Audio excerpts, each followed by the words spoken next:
कभी भूलना मत, माँ से बढ़कर इस दुनिया में कोई भी नहीं है। एक छोटा सा बोर्ड रेहड़ी की छत से लटक रहा था। उस पर मोटे मार्कर से लिखा हुआ था कि घर में कोई नहीं है, मेरी बूढ़ी माँ बीमार है।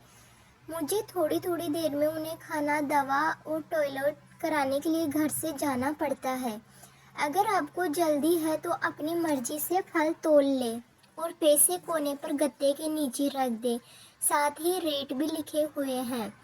और अगर आपके पास पैसे नहीं हो तो मेरी तरफ से ले लेना। इजाज़त।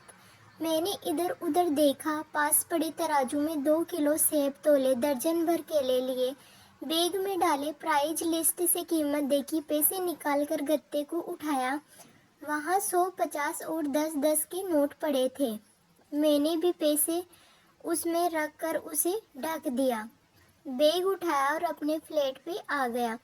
रात को खाना खाने के बाद मैं और भाई उधर निकले तो देखा एक कमज़ोर सा आदमी, दाढ़ी आधी काली आधी सफ़ेद, मेले से कुर्ते पजामे में रेहड़ी को धक्का लगाकर बस जाने ही वाला था। वो हमें देखकर मुस्कुराया और बोला, साहब फल तो ख़त्म हो गए। नाम पूछा तो बोला, सीताराम। फिर हम सामने वाले ढाबे पर बैठ गए। चाय आई। कहने लगा, पिछले 3 साल से मेरी माता बिस्तर पर है, कुछ पागल सी भी हो गई है और अब तो फालिज भी हो गया है। मेरी कोई संतान नहीं है, बीवी मर गई है, सिर्फ मैं ही हूँ और मेरी माँ। माँ की देखभाल करने वाला कोई नहीं है, इसलिए मुझे हर वक्त माँ का ख्याल रखना पड़ता है। एक दिन मैंने माँ का पाँव दबाते हुए बड़ी नरमी से कहा, माँ, तेरी सेवा करने को तो बड़ा जी चाहता है, पर जेब खाली है और तू मुझे कमरे से बाहर निकलने नहीं देती। कहती है तू जाता है तो जी घबराने लगता है।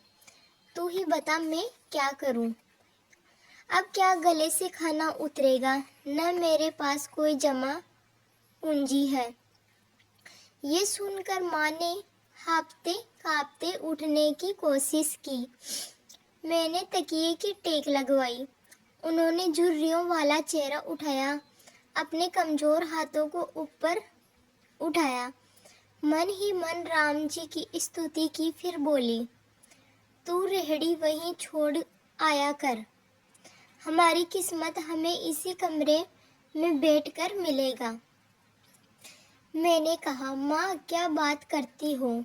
वहाँ छोड़ आऊँगा तो कोई चोर उचक्का सब कुछ ले जाएगा। आजकल कौन लिहाज करता है और बिना मालिक के कौन खरीदने आएगा। कहने लगी, तू राम का नाम लेने के बाद रेहड़ी को फलों से भरकर छोड़कर आजा, बस ज़्यादा बक बक नहीं कर। शाम को खाली रेहड़ी ले आया कर। अगर तेरा रुपया गया तो मुझे बोलना। 2.5 साल हो गए हैं भाई। सुबह रेहड़ी लगा के आता हूँ और शाम को ले जाता हूँ। लोग पैसे रख जाते हैं, फल ले जाते हैं। एक देला भी ऊपर नीचे नहीं होता, बल्कि कुछ तो ज़्यादा भी रख जाते हैं। कभी कोई माँ के लिए फूल रख जाता है, कभी कोई चीज़। परसों एक बच्ची पुलाव बनाकर रख गई, साथ में एक पर्ची भी थी अम्मा के लिए। एक डॉक्टर अपना कार्ड छोड़ गए। पीछे लिखा था कि माँ की तबीयत नाजुक हो तो मुझे कॉल कर लेना, मैं आ जाऊँगा।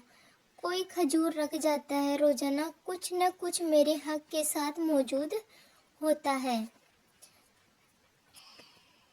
न माँ हिलने देती है, न मेरे राम कुछ कमी रहने देता है।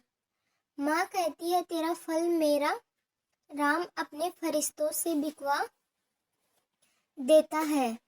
आखिर में इतना ही कहूँगा कि अपने माँ बाप की सेवा करो और देखो कि दुनिया की कामयाबियाँ कैसे हमारे कदम चूमती है।